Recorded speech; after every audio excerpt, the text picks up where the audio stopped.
Hey everyone, it's 10 Types, and the new Pokemon TCG Pocket expansion or mini expansion or whatever called Extra-Dimensional Crisis was just revealed, and it's releasing in a week, so it's releasing on the 29th, and it looks pretty interesting, though there's some things that I'm not a fan of, but there are some things I am a really big fan of.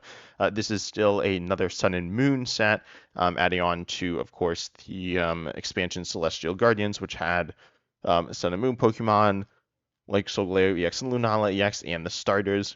Some people have said, I saw some people talking about this, that because we got the Decidueye EX and Incineroar EX, and then we got a regular Primarina, that people want a Primarina EX. Obviously, Decidueye EX and Incineroar EX are pretty good cards. I'd say probably like pretty clearly in top 10 decks. You could argue that, I guess, but they're definitely pretty good cards. And Primarina is, what's it do? Oh, it like heals. Yeah, it's not like that good. I haven't really seen anyone play it. It might be okay, but certainly not the level of the other ones. So I don't actually think we're going to see a Primarina EX, though. Primarina is definitely way less popular than Incineroar and Decidueye. I know some people are on it, and it feels like kind of weird just not getting it, but I still unfortunately don't think that we're going to see it. But regardless, this set is focused around the Ultra Beasts, and there's an Ultra Beast mechanics, which we'll talk about in just a moment after we get through the other cards.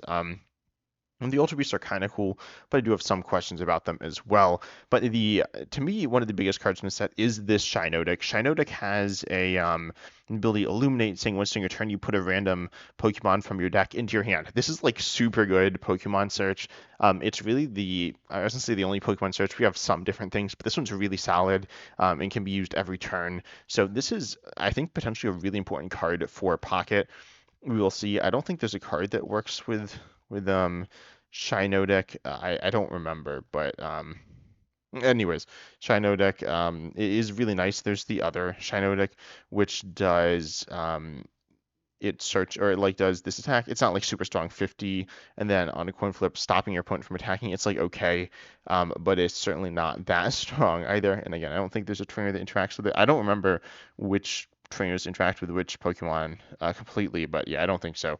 So anyway, Shinox like okay, but not super strong. But this new one is really good. It also attacks. It does 40 for 2 colorless. 40 for 2 colorless isn't that good. It's okay against Oricorio though, and notably, of course, it is colorless, so you can attack with it in whatever deck you're putting it in, which is really nice. Then we also see some other new cards. We see this Alolan Diglett, which isn't very interesting. We see a Type Null, also not very interesting. Potentially getting Silvally EX, we'll see. We see a Rowlet, and I think this is a new Rowlet. Is it a new Rowlet, actually? I'm not sure.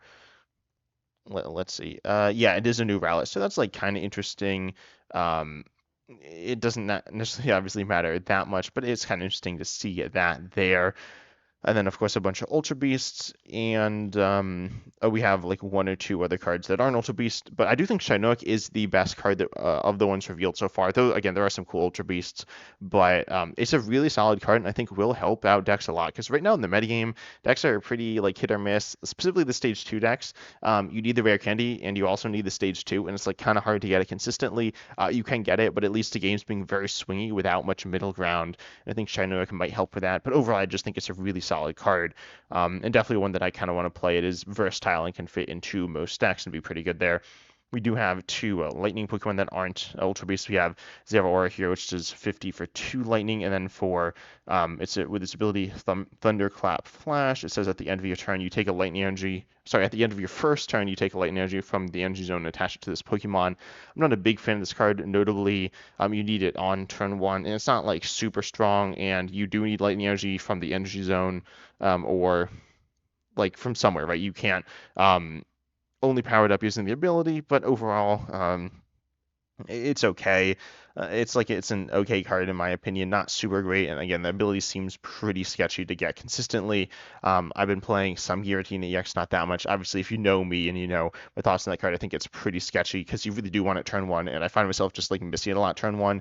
But you can get value out of it later turns. You can't really get value out of Zeraora later turns, and 50 for 2 is nothing particularly good. So it's okay at best in my opinion. But I think it is okay. Then we have Tapu Koko EX. Tapu Koko EX here has 130 HP, 90 for 3 lightning, or for 1 lightning you do 20 and then take a lightning energy zone, attach it to itself. I think this card's okay, but pretty mediocre. Obviously, you have your attack to power yourself up, but this attack isn't like super strong, and it's not like your second attack is super strong either. Overall, I think this card is pretty mediocre as well. Tapu Koko, definitely a Pokemon that I am a fan of, but not a huge fan of this card. But then we have, I believe the rest of the cards are Ultra Beasts here. Um, let me check in this image. Yeah, looks like those are all Ultra Beasts. So I will actually start with the supporter card, Lusamine. This we can't see all of. We can see a lot of it. Says you can only use this card if your opponent has gotten at least 1 point, which is kind of interesting. This is a little bit of a different wording than the regular TCG. It's not that meaningful, but anyways, this is like interesting. The Ultra Beast mechanic in the regular TCG interacts with how prize cards. Generally, it's based on how many they've taken, which Lusamine does interact with the same way. Of course, points are like prize cards, and then the other cards don't though. So I'm overall. Well, I'll talk about that in just a moment after we talk about Lusamine, but I think it says choose. So it says choose one of your Ultra Beasts, and it says attach 2 random energy from your discard pile to that Pokemon. The random aspect is kind of interesting here. Overall, they don't have insane synergy. They also don't have the prize thing really at all outside of the Lusamine, I'm pretty sure. Which again, Lusamine does interact with points in some way, but it's not like it's nothing crazy, right? It's just not a card you can use super early, but Lusamine, I think, is all right, but ultimately you're not really going to be using a deck box or like a toolbox style deck here. With these Ultra Beast Pokemon, I think they're okay, but we'll see. They might have more support that'll come later on. I'm not sure. Oh, I think there's 2 Poiples, and I don't see the Poiples here. Oh, we can see the 1 Poiple and an Ultra Necrozma as well. Oh, there is a trailer that you can see, but you got this Poiple. Then I think there's another one. I don't think it's very good, but I don't remember. But then we have the attack costs, which if we take a quick look, they are like mostly a specific type of energy. None of them are really universal attacking Pokemon. So overall, it makes them a little bit awkward here, right? Because Lusamine, you can just use because like the random aspect means you can't get all the if you want to do a multi-type deck, it's not really going to work for that. Overall, though, I think it's good for a single type. Ultra Beast deck, which there's a few different types, which have a bunch of Ultra Beasts, which we'll go over now. There are Celesteela. Celesteela is colorless, so notably this one is. Oh, okay. So this one also does interact with the Ultra Beasts. I think the Ultra Beasts kind of are like the Arceus mechanic, kind of, sort of. That's what it kind of reminds me of. And the Celesteela does let you switch one of your active Ultra Beasts with one of your benched Ultra Beasts, so switching there is like kind of cool. Its attack uh, Moombaton. I believe all the attack names are references to music genres or something like that. Though I'm not that familiar with music, but regardless, this attack does 100 for 3. Unfortunately, it is another big swinging coin flip card, which is flip coin if tails, it doesn't do anything. So we see another one of those, which is a little disappointing in my opinion. Design wise, I don't think they're super fun. I haven't heard anyone really say good things about super swing coin flip cards. But regardless, this card is okay. Definitely one you might end up playing and might end up attacking with as well. Obviously, though, pretty situational there. So Lusamine, Celesteela can be put in different things. There is also the Nihilego here. This one has its ability More Poison, which is like kind of a boring name as the ability. I think it's the same name as we saw in the regular TCG. I don't remember, but it sounds like it is. And it says it increases poison damage by 1 extra damage, which is really nice, especially with Poison Barb. Honestly, like Poison Barb and Rocky Helmet are like super similar in the Pokemon TCG right now. They're not exactly the same, but they're very functionally similar. But this makes Poison Barb better. It's just as good as Rocky Helmet. As soon as they attack you, they'll take 20. I guess Arceus EX doesn't get poisoned, which is like something that doesn't really come up. I've never actually had that come up in a game, but it is something that theoretically could matter. And if poison gets better, then this is nice. And then you do 30 for 2 darkness and poison, or sorry, for 2 energy, darkness, colorless, and poison. And then from there, you, of course, poison and do 20 damage and poison, or 30. You can get 2 Nihilegos, and I'm pretty sure they do stack. So then you can be doing 30 with poison. And with Poison Barb, this seems really nice. Darkness is the poison type, of course, because I'm going to make a video on this, which I'm really excited to make. But poison Pokemon from the video game are darkness in the TCG. And so you have stuff like coughing slash wheezing, I guess, and you have there's an Arbok, which is like interacting with those, but there's Scolipede as well. So there's a bunch of different Pokemon that interact with poison, which is meaningful.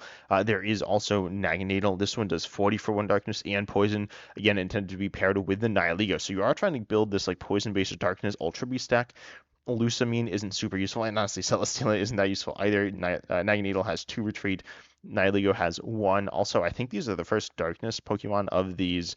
Darkness cards of these Pokemon, which is kind of cool to see. But then we also have Guzzlord EX. Guzzlord EX here is also a Pokemon with that is Darkness, and it has 170 HP. Grindcore for 2 colors does 30. Then flip coin till you get tails. So another swinging coin flip card. For each has discarded random energy from your opponent's active. Again, not a big fan of this card design. Kind of like the Rockets, the Team Rockets. What's that card called? Um, it is just Team Rocket Grunt. So again, not a big fan of the coin flip aspect there. It can be annoying. Honestly, it doesn't matter too much, but it's generally not like super annoying. But regardless, this deck is pretty solid and can be played within another Ultra Beast deck. But this one also does 30 for 2 colors, but just 30 for 2 colors. So colorless attackers, you just have the Celesteela, the Guzzlord EX, and the Buzzwole EX. But then we do have the second attack, which is Tyrannical Hole, which is 120 for 4 energy, 3 which are darkness. So you can definitely put this in a Darkness Ultra Beast box style deck, and I think it is okay with Lusamine. I don't think it's insane. Oh, I missed Stack Attack as well. But then we have Stack Attack, the metal. Yeah, the only metal Ultra Beast it looks like at this point. And for metal colors, you do 40, and then you take 20 less, which is okay. It's nothing crazy here, though, and the support doesn't look like it's insane for this Pokemon in particular, but it's all right. Oh, I didn't see Blacephalon either.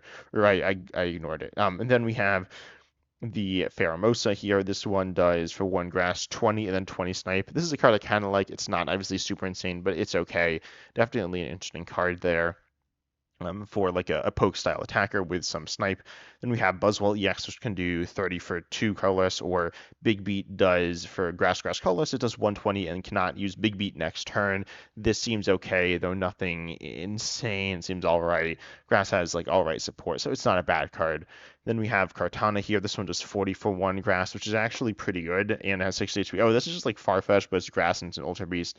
It could be played. It doesn't look insane. I mean, it is like Farfetch'd, almost the same there.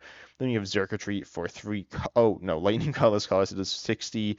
And then Confuses, which is okay, somewhat disruptive. Though not exactly sure how you'd play this. I don't think it could be its own focus, and I don't think it fits into anything. Well, you could just play Lusamine and Xurkitree in some other Lightning deck. That could be okay, though I don't think it's insane.